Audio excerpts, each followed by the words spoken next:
little bit about me. I grew up in Connecticut.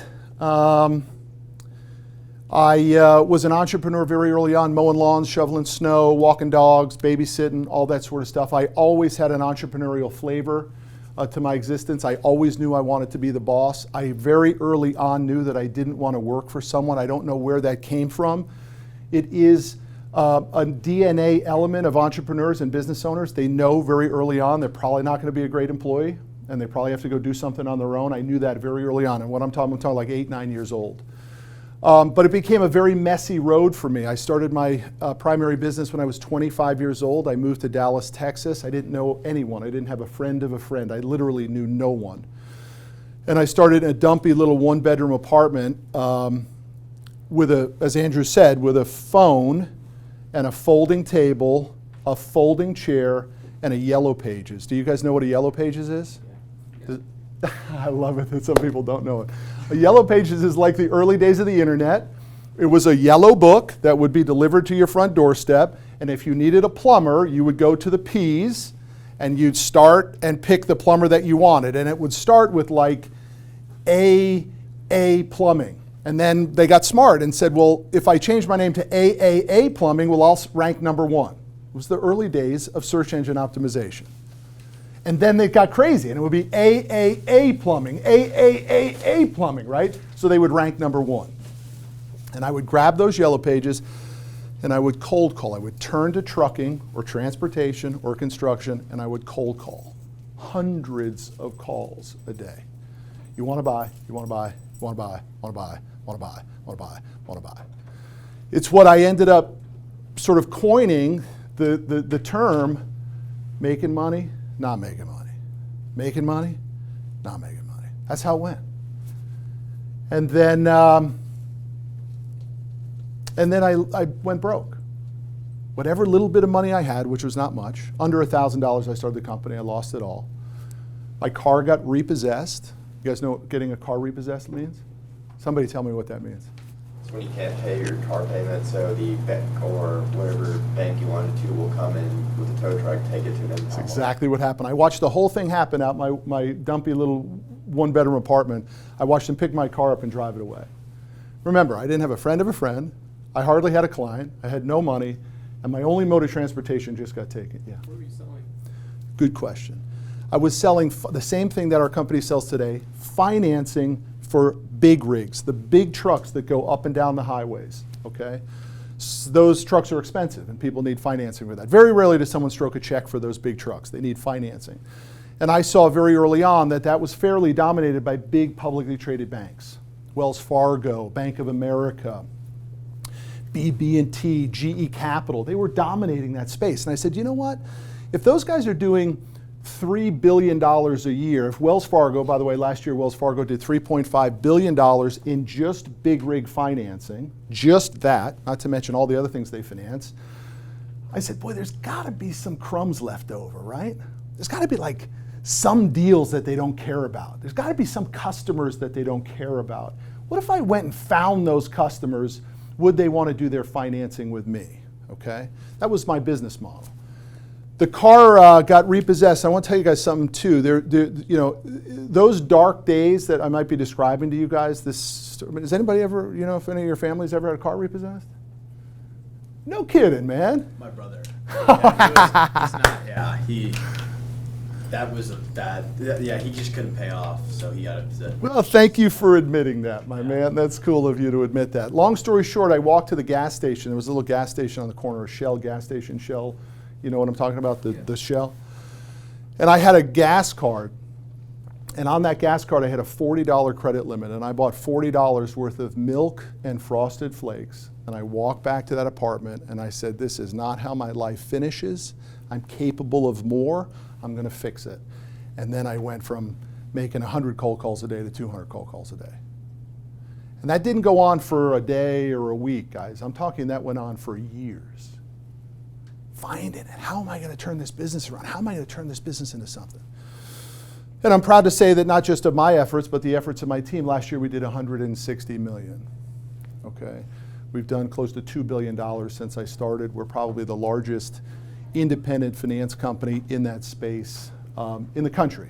And That is not my doing, it is the doing of my team that I built and the people that I work with. But the reason I tell you that is that anything is possible. I didn't go to a fancy college. I went to school to be a chef. I had no interest in business. It was the only school I got into. It was the only school I applied to. My father never took, who's seniors in here? Your parents take you to colleges? Raise your hand if your parents have taken you on a college tour. Your parents talk to you about college? They tell you how important it is? My father never mentioned it to me one time. Neither did my mother, neither did my friend's father, neither did an uncle, nobody. Never talked to me about it one time. I applied to one school, I got in, that's where I went to go be a chef. My point in telling you that story is it doesn't really matter where you come from, it matters where you're going. Anything is possible. Anything is possible. Some of the most successful people I know have no pedigree whatsoever. I'm not telling you that college doesn't matter. I think in a lot of ways college does matter, but what I am telling you is that there's very little difference in business between that person who has an MBA from Harvard and that person who has a bachelor's degree from Johnson & Wales in culinary arts, which is what I have, okay? The reason I'm here talking about money is because Bradley and Sam did something that most people don't do. They already understand the importance of pushing and following up and taking action. I'm not sure how many times we reached out and we talked on social, 2, 3, 4, 5 times. And then Sam came to an event that I had in February. And then somehow Bradley got in the mix. How many times? You banged me, what, 5, 6 emails, something like that? Right? 7, I think. Yeah. 7 emails, okay? That's what it takes to get somebody's attention who's already busy, okay? But the reality is, I want to help you guys understand a few things about business today and about money that I would guarantee you outside of this club is not being taught. No one talks about it. And by the way, I don't mean to disrespect anyone's family situation. It ain't being talked about at home either. Okay? Nobody's talking about money and how important it is. And the reason that money is important, I want to be clear on this, it is important really for only 2 reasons. And the first reason is because it provides financial security for you, your loved ones, your friends. And the second reason is that it buys you time. You own a version of the one thing that most people can never buy, your time. There's nothing more valuable than my time. Where I spend it, doing what, with who.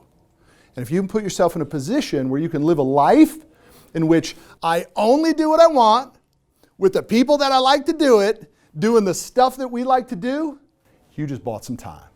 But you don't do it without money. None of the 2 reasons I said connect to Lambos or jets or houses. None of it. That has nothing to do with why I want money and why money is important to me. But if it is to you, go for it, man. You want a garage full of Lambos? I support you 100%. Pick me up, right? I'm down with that. But my version of money is connected to those 2 things, which led to the book, which this book was never inside me. Some people, maybe some of you have an interest in writing. Do you got anybody in here like to write? Awesome. Anybody want to write a book? Write that book, man. That book didn't live in me. I had no interest in writing a book, period, end of story. But Johnny Boy's uncle, John's mom, my wife, her only brother, was diagnosed with cancer at age 46. And he died 1 year later, and he left his wife and 4 children with no health insurance, no life insurance, and $100 in the bank. And during that period of time after he got sick to when he passed, our family covered all his bills, from soup to nuts. And that reinvigorated me into why we need more money, which then led to me writing a little story about it, which then got picked up by a firm in New York, and they said, boy, that was a good story, man. You ought to turn that into a book. I said, man, I already wrote a book. It was a self-published book. I'm not interested in writing books. They're like, no, this is a story that needs to be told. This is an epidemic in America. You need to flush this out. And so I began to do a lot of research on the topic of money and what it looks like in America, and I agreed with them. It is an epidemic in America. The lack of money is an epidemic in America. And the fact of what happened to Johnny Boy's uncle and my brother-in-law, John's mom, my wife's brother, happens every day. People are just totally unprepared with their money. And so I wrote the book. I wrote the story. And the story got bought by a publisher in New York called Penguin Random House, if anybody's familiar with that company. And this book came out last year, and it's been a very successful book. It's helping, I don't know, thousands of people. Every single day I get an email from somebody who says, I read your book, and I went out and I did what you said that I was supposed to do, and it's helped my life. So what's interesting is my life was all about business and growing something from nothing, right? And being a taker in the world, which I'm not saying is a bad thing. It might sound like a bad thing, but it's not. Sooner or later, you got to go out in the marketplace, take your piece of American pie. You got to go get it. But what's odd is the second half of my life has almost nothing to do with that. It has me now as a giver, giving information, time with you guys, strategies, stories, hope, right? So that's the story of the book. But what brings me here today, I think, is to give you guys a little bit of insight on what money's all about, how do we make it, how could you guys make right choices, and really maybe what are some of the things that you guys could be doing right now. The first thing I would tell you is I could congratulate every single one of you for being here. To be in a finance club, whether you're totally committed to the club or not, I guarantee you're being exposed to some topics that other people aren't. Just think about how many kids in this school? 750. No, 700. 14, that's our class, like 1,400. 1,400, and we got what? 12 in this room? 15? How many are in the room? Count it up. 2, 4, 6, 8, 10, 12, 14, 16 people in this room. How many did we say? 1,416? Anybody want to throw out a percentage on that? Right? Dude, it's a finance club. Come on, man. Somebody bust out a calculator and figure that out for me real quick. Less than 1%. Fine, close enough. So less than 1% of people are focused on... 0.01%. Perfect. 0.1% of people are focused on money at this school, right? Welcome to the world, y'all. That same percentage will play itself out in the real world. Most of the people you'll come in contact with will have no concept of money, how to go get it, what to do with it, or why they should have it in the first place, okay? So I'm here to tell you a very controversial statement. I think money matters. You guys might think it's horrible. You might go home and tell your parents, man, this guy came in and talked to us. He told me money really matters. It don't matter to me because I'm on a mission. What I saw happen to our family should never happen to somebody. And what I saw our ability to do by dropping in and helping him with money should happen to everybody. Everybody should have that opportunity to have enough money to help a family who needs it, and it won't impact you one iota. Does everybody understand what I'm saying there? That's the power of money. That's why you want it. So how do you go get it? How do you be 18 years old, going off to Baylor? Where's everybody going to school? You're going to Baylor. Baylor. UT Dallas. Awesome. TCU. TCU. OU. SMU. Arkansas. Awesome. Okay, got it. You guys are going off, man. You're going to go do some great things. The question is, why are we going to do that? What's the desired outcome? Make money. Maybe. Thumbs up, dude. You're talking to the right guy on that. I'm with my peeps right now if that's the case. But some of you may. Successful business that can support itself. You want to go into business to run a successful business to support yourself? By heart, I want to be an engineer and I want to end up building prosthetics, but I want to make sure that that business is financially stable more than anything. Okay, so you want to be an entrepreneur in that space. Okay, how about you, Andrew? Learn more about the industry I want to go into. Okay. Investment banking. You want to be in investment banking? Awesome. Provide more opportunity than those that you're competing against to get a job at, And do you want to do that through business? through business or through, Okay. So here's what I tell you the reason you go to college for. One reason and one reason only. Contacts. Because what you learn in college is not really what you're going to need when you get out, unless you're going to be a brain surgeon, okay? Then I want to know you went to Harvard, okay? But if you're going into college for business, you should reframe your thought process of what you're trying to wring out of that college experience. And what you're trying to wring out of it is friendships and contacts and networking. So I'm going to give you the first big takeaway for today. The number one skill set that this group should be working on is the ability of no judgment. The ability to look at everyone on a clean slate. Not to see color, not to see material goods. The only exchange you should be looking for is, do I like this person and can we exchange ideas? Everything else should be dropped. I want to point out a couple things to you. I'm a white guy. Billy is with me in the office, right? Billy's got dreads and tats. Z's an Asian guy, right? I see that stuff because they're with me today. But when it comes to the hiring process and the value that they bring to me and the value that I bring to them, dude, I don't see nothing. I don't see anything.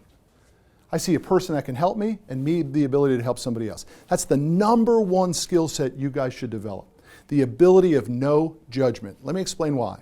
Because the geekiest dude at your school is probably the next Billy. I didn't mean Billy Weems. I meant Billy as in billionaire. It will not be the captain of the football team. And it will not be the head of the cheerleading team. I can promise you guys that right now.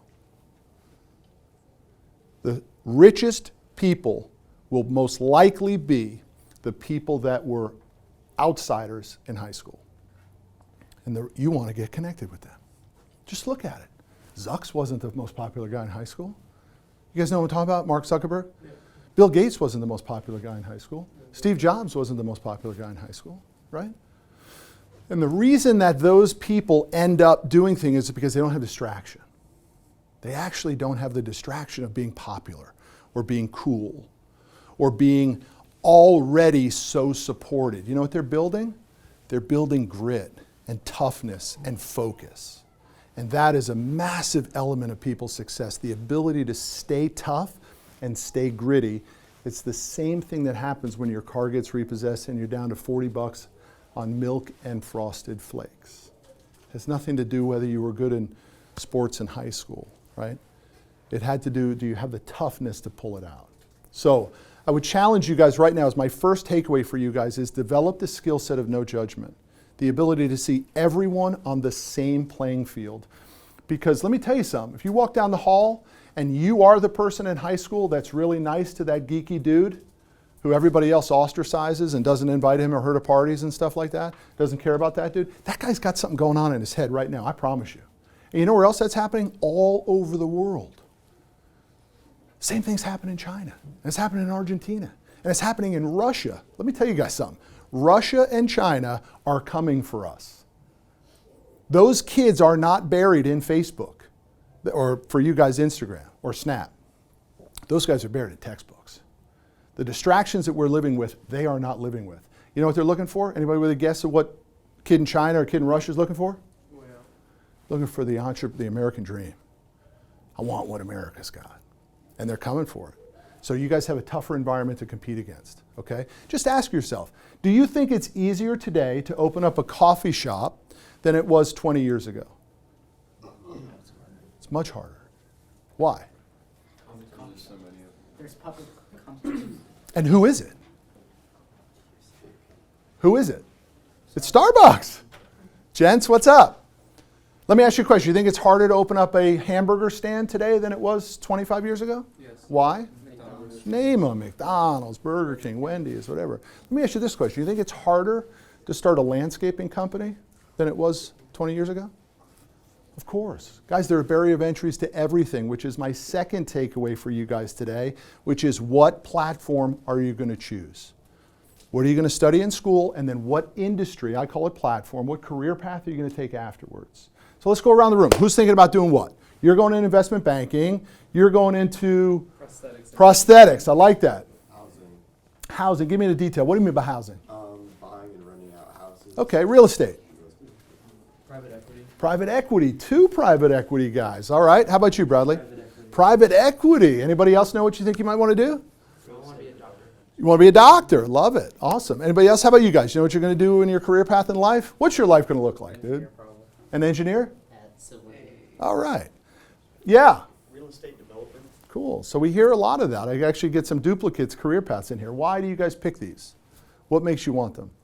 Engineering. Okay, hold on. Looks fun, a lot of money? Yeah. All right. Like with banking, it requires a certain person, and I believe I have those traits that I'll be able to be successful in the field, and and I want to use the skills that I've learned growing up and prosper. Okay. How about Bradley? What do you think? Why do you think that industry is the platform's the right place for you? I like working with investors in different sectors, in private equity. So, like whether if that's like commercial real estate or something else. I really like working with customers. Okay. So that opens up a lot of different areas for you. Sam, what about you? Why'd you say private equity? One of my mentors, I've grown up with him. Yeah. And he's in private equity, and I've been exposed to that ever since I was in elementary. And he's I've grown with his little business into what it is now. Yeah. So under his mentorship, I've been able to be there, and he also really likes me, and he knows that I'm a very moral person. Okay. Like, just having honest people in that industry is what it needs.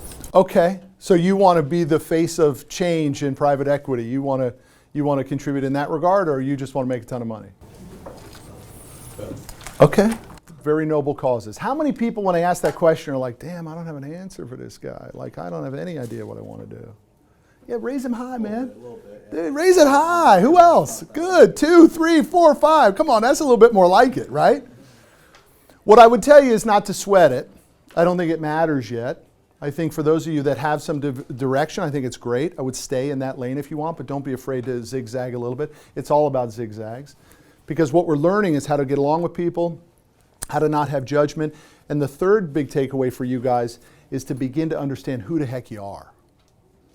What do you really stand for? What are you willing to tolerate, and what are you not willing to tolerate? Who are you willing to let into your room, what I call, I'll use a concept from my business finishing school, in which we call it the Doorman Principle, right? In essence, once you create your core values, what you stand for, what's important to you in your life, you basically install a doorman in front of it. Everybody understand what I mean by a doorman? Picture a big fancy apartment complex or a hotel. The guy says you get in or you don't get in. A nightclub bouncer says, no, you don't look cool enough, you're not in tonight, right? That person protects those core values. And it's not a bad thing for you guys, even at this age, to begin to think about that. Who am I going to let into my room? Because once that person gets into their room, it can be very, very messy and very difficult to get that person out. We don't have that choice in our families. But outside of that, we pretty much have that choice. We have that choice with the companies we choose to go work for, the co-workers we choose to work with, the teammates that we choose to have, and certainly with the friends that we take, okay? Thank you, Sam. So we're running out of time here. Wow, we're moving quick. Okay. I want to open it up to questions right now for you guys, and then I want to do this quick exercise with you. I want to leave you with 10 things that I wish I knew when I was 18 years old. Yeah. So my question would be, in a new era where everyone's connected through social media online, and you mentioned earlier about people who are feeding into this distraction thing, and people are always comparing themselves to another version of what they want to be on social media or whatever. How do you, and you talk about it in your book, The Grit, that I read, how do you change those comparative negative thoughts to the empowering ones that you talk about in Grit? Yeah. Everybody understand Sam's question? I mean, I think it's a big challenge, right? I mean, look, I'm on social a lot, right? It's a problem. I'm 50 years old. There's no reason for me to be on social media, trust me. But social to me is a tool. And you know what kind of tool it is?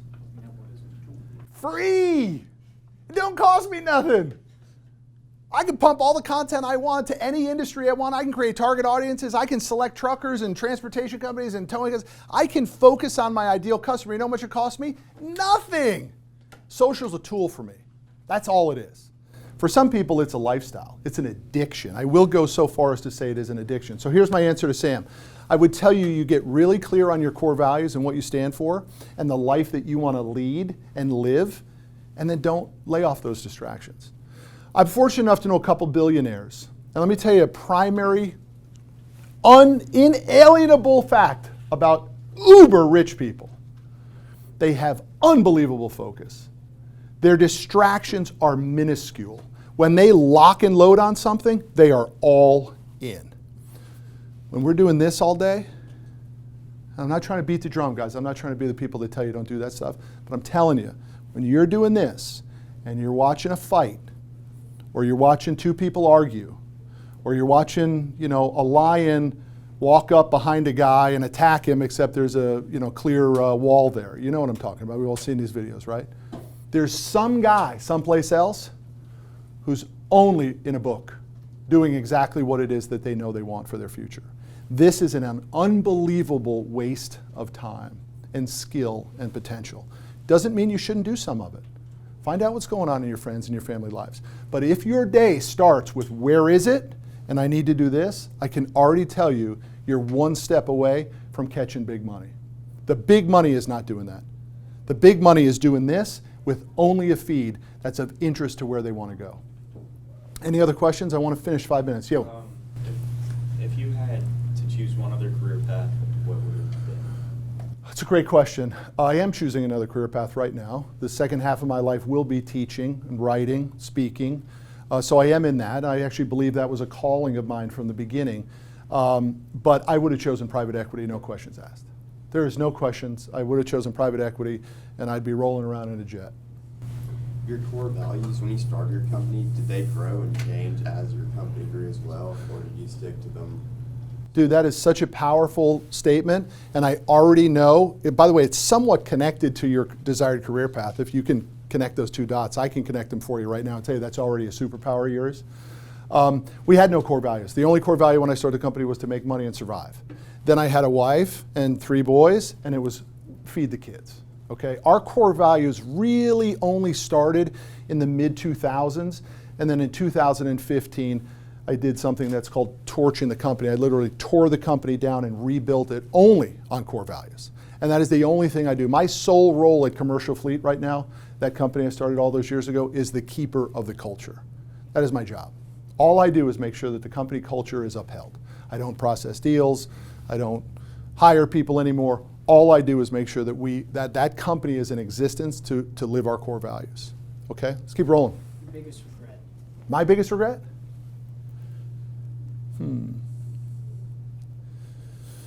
My biggest regret is that I didn't reach out for help. Very true fact for those of you who want to be entrepreneurs, and it's an extreme, you're on an island all by yourself. And you think you're the only one that thinks the way you think. And the reality is lots of other people think, and they actually can help you. So I didn't build a network. I was very single-minded, and I didn't work my network. And that was a mistake. It probably cost me a decade of my success not understanding how to stay close with friends, how to network with people, how to exchange ideas. I just felt that I had to push the rock up the hill all by myself. Do you believe that the only way to stand out from the sea of like-minded people that you don't believe exist but do would be to acknowledge their existence and try and network with them to help yourself get out? Yeah, I think it's a great question. Absolutely. I think what you're asking is it important to stay connected with like-minded people to help yourself? Is that what you're saying? Yes, pretty much. Dude, it's the only way you begin to look into yourself, when you can see someone that's going through the same things as you. Now that it is the digital age, the easiest way of doing that is through the free tools that you were talking about. I think it's great, but we have to control what we take in, right? So unfortunately, to get to that like-minded person, especially in an entrepreneurial business world, it's such a small percentage. You've got to go through 90-some-odd% of stuff before you find that one. Now, what I would suggest to you, and Bradley and I were talking about some people that I follow, and I'm not suggesting these guys to you, but I only follow a few people. I'm just not interested in taking it. I unfollow tons of people. Why? Because I want to control my feed. I want to control what comes in. If somehow Facebook pushes me that fight that happens in the parking lot at some car show, I don't know if anyone saw that one recently, right? That immediately gets deleted from me, right? How did that get in my world? How did that distraction come my direction? I don't want those distractions. I want total focus on my lifestyle by design, my purpose, where am I going? What else we got? Yo. I'm really interested in administration. Yeah. So as an entrepreneur, I wanted to ask what you think the biggest trait for a leader is. For a leader? Yes. A leader has to lead by example. Leadership does not occur through vocal. It occurs through doing. So a great leader is one who plays on the field and also plays in the workplace. You got to know how to do what you're doing and what you're trying to lead your Just people. to add on that, do you believe in servantile leadership? serving your employees? Does everyone understand the question? What was your first name again? Stone. It's an unbelievable question, Stone. You get a book for that question. Good job, Stone. Does everybody understand what Stone's talking about, servant leadership? I can tell you I never understood a word about it, never cared about it. Didn't matter to me. Anybody told me about servant leadership, I said, you're a loser. You're not my kind of leader, dude. Leader is iron fist, demand the greatness from your people. Our entire company is about servant leadership now. Servant leadership is the movement. Everybody should be looking up servant leadership when we break today. And you want to move in that direction. The downside to servant leadership is that if you don't set it up properly, it won't be received by your staff properly. They won't understand that you're trying to feed into them and that you care about them, because they may have come from such a violent, terrible background or a terrible organization that they won't understand how good you're being to them. Does that make sense? So it has to be culturally that we feed into our people as leaders. We don't take from our people. Really important. I'm telling you, servant leadership is going to be a major topic to be able to, that you're even asking that question is a perfect indication of what's happening in the workforce. People are looking for what Stone just talked about, right? The days of my leadership, which was beat the place with a stick, everyone's going to do it my way, those days are gone. Nobody wants to work for that guy, right? Boiler Room, anybody seen that movie, Boiler Room? No? That sort of stuff. Anybody else?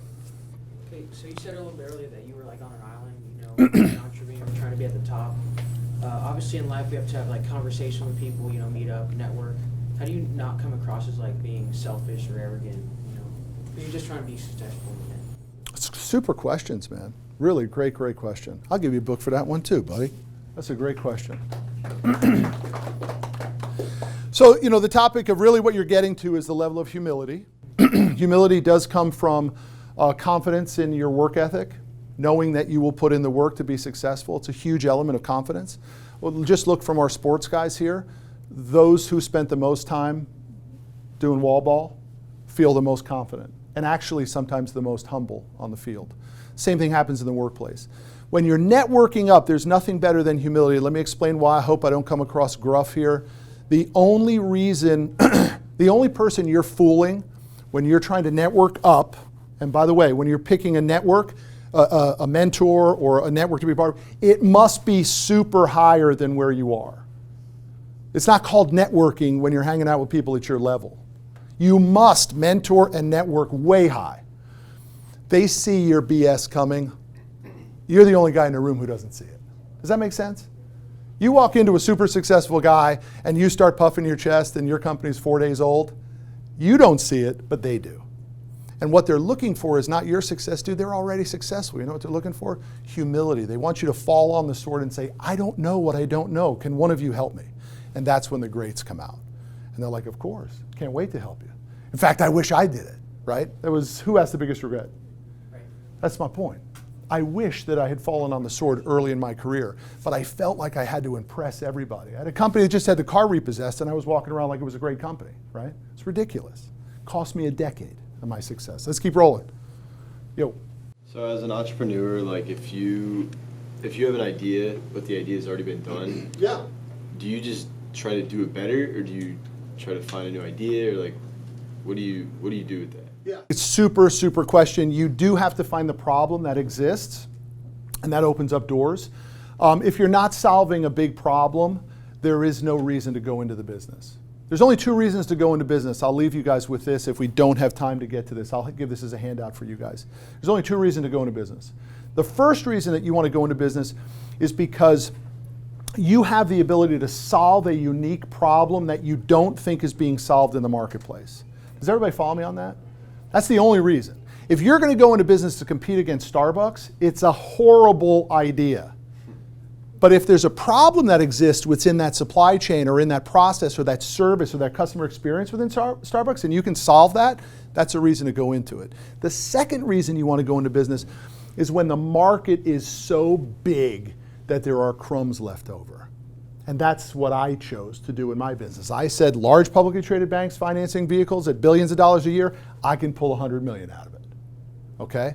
There is no reason to go in to be like the dominator. You have to solve the problem, or you have to look for the crumbs that the big guys don't even care about anymore. That's my version of why you want to go into business. Because let me tell you, what else happens is I'm going to go into business for myself because I hate working for somebody else and the boss is a jerk, and so I'm going to start my own thing. You end up with the nightmare that 20 million small business owners in America experience. You guys can go anywhere in SouthLake and know exactly what I'm talking about. You ever walk into a place and you're like, hello? Like a little service here? Anybody? That guy's experiencing the nightmare of small business that I'm talking about. Okay? It happens everywhere. You do not want to be that person. Okay? What else we got? Anything else? I'm going to pass this out real quick because I know we're short on time. Just pass these out, and I'm going to just walk through these with you real quick. I wrote this down this morning specifically for you guys. At 18 years old, I wish I knew this stuff. Top 10 things I wish I knew when I was 18. Are we going to get a bell, Sam? No, sir. Okay, so give me our time. What do we got? 3 minutes? 2 minutes? Behind? Over? We've got like a couple minutes. All right, here we go. I'm going to go real quick. The top 10 things I wish I knew when I was your age, and hopefully one of these resonates with you guys, and maybe you'll take some action to move in this direction. The first thing is, I wish I understood how to be a great lifelong friend. I wish I understood that better, that the relationships that are being built here right now or have already been built in your life, you want to find a few of those that you can carry on for the rest of your life. Super vital. No one at the end is going to care about your Lambo, but they are going to care if you showed up as a good friend. Okay? The second thing is this development of your core values. What do you stand for? What are you willing to tolerate? Most of us never understand that. Most of us as adults don't understand it. We're just basically living somebody else's values. Take the time to get into that. I think your generation is really kind of dialed into that. And I would challenge everybody here, focus more time on that. Number 3, learn to learn. You got to like learning. You got to read a lot. The smartest people you're going to come in contact with, the richest people you're going to come in contact with, they may not be highly educated, but they are highly intelligent. And they become intelligent because of what they learn. The information that they consume, they have learned to learn. Number 4, pick a hero. I can tell you with my son in the room, I never had a hero. My entire life. Wasn't my father, wasn't a coach, wasn't an uncle, wasn't a friend's dad, nobody. Never had a hero my entire life. Warren Buffett, we all know who Warren Buffett is? Warren Buffett says, show me who your hero is and I'll show you how your life turns out. When I heard him say that, I got thinking, I said, I never had a hero in my whole life. Nobody that I emulated, nobody that I wanted to be. I challenge you guys now, go find a hero. Number, whatever that is, 4 or 5, find a mentor. Sam's already got a mentor. A couple things on mentorship, I'm gonna give it to you real quick. Mentors must be more successful than you, I already told you that. Number 2, they must not have addictions. Sounds a little weird, right? No, I'm dead serious. If that guy drinks too much, if that guy smokes too much, if that guy does something that you don't like, that mentor has to be out. You will never get clarity from somebody that has an addiction. And the last thing is, the mentor's lives and advice must align entirely with your core values. Otherwise, they can't be your mentor. Okay? So Sam, I have a feeling that yours checks most of those boxes. You got to understand how money works. And I know we probably talked a little bit more about mindset and life today versus actually how money works. I'm happy to come back and talk more about that, but you got to understand how money works, and here's how money works. Real simple, real straight. Money works for you, you don't work for it. That's how money works. Okay? That's how it plays out. Money must be put in a position to work for you, otherwise you are working for it. I say it with love in my heart. You guys won't quite understand what I'm talking about until you probably get into the workforce and you'll understand that. Money's sole purpose in life, it has no emotion to it. Money's sole purpose in life is to be used to work for you, not you to work for it. Do you want to be the entrepreneur or you want to be the intrapreneur? You will have to make that decision at some point in your life. Allow me to explain real quick. It gets much more difficult to be an entrepreneur older you get. When you have 3 boys and a wife, it becomes much more difficult to be an entrepreneur, and therefore you're going to have to pick sooner or later. My challenge to you is I wouldn't spend much time in your college career worrying about that. I probably wouldn't even start sweating until I was about 25, 26, 27 years old. I'd be working in various businesses. I'd probably have a job every year in different industries, 22, 23, 24, 25. By the time you're 26, 27, you already started to figure out where that problem is that you can come on in and solve. Boom, there's your entrepreneurial journey. Okay? If that hasn't happened to you, by the time you're probably in your mid-30s, it's going to be a little bit harder. I was lucky. I started my company at 25. I had no money, I had no bills. That's okay, right? Let's keep rolling real quick. Think big. You got to look for big problems to solve. Here's why. Winners find a way to win. Always. Winners find a way to win. The problem is sometimes winners pick too small of problems. And so you win, you climb the hill, and then you look back and you're like, man, that's all I achieved? I should have thought bigger. Winners find a way to win. So if you think big, winners will find a way to achieve big. The problem with most people is we think too small, myself included. We have thought too small. I should have thought to be about $1 billion finance company, not a $100 million finance company, right? Start big. You will find a way to win. Sam, let me just knock to it. I got 2 left. Focus deeply. I already mentioned that to you. Common trait of super, uber rich people, they have an incredible ability to focus. They do not live in distractions. They live in their focus. And then the last thing, I'll finish with a story. A buddy of mine recently sold his company. I watched him build it from scratch in a different industry, and he sold it for big money. Gobs and gobs of money. You can't spend what he sold it for. And I took him out to lunch to congratulate him, and I said, why do you think you did it? I mean, why have so many people started small and never done what you did? Why? Why did it happen for you? And he said, 1 word. And I said, what? Profit? Leadership? Servant leadership? He said, no. Love. He says, I loved everybody I worked for. They loved for me. We loved on our clients. Our clients loved us back. He said, the only reason it happened was because of love. And so I challenge you guys to incorporate love into your business careers. It is not a 4-letter word. In fact, according to Stone, which I agree completely, this servant leadership, this ability to love on your people will become far more important in your careers than it was in mine. That's all I got for y'all today, all right?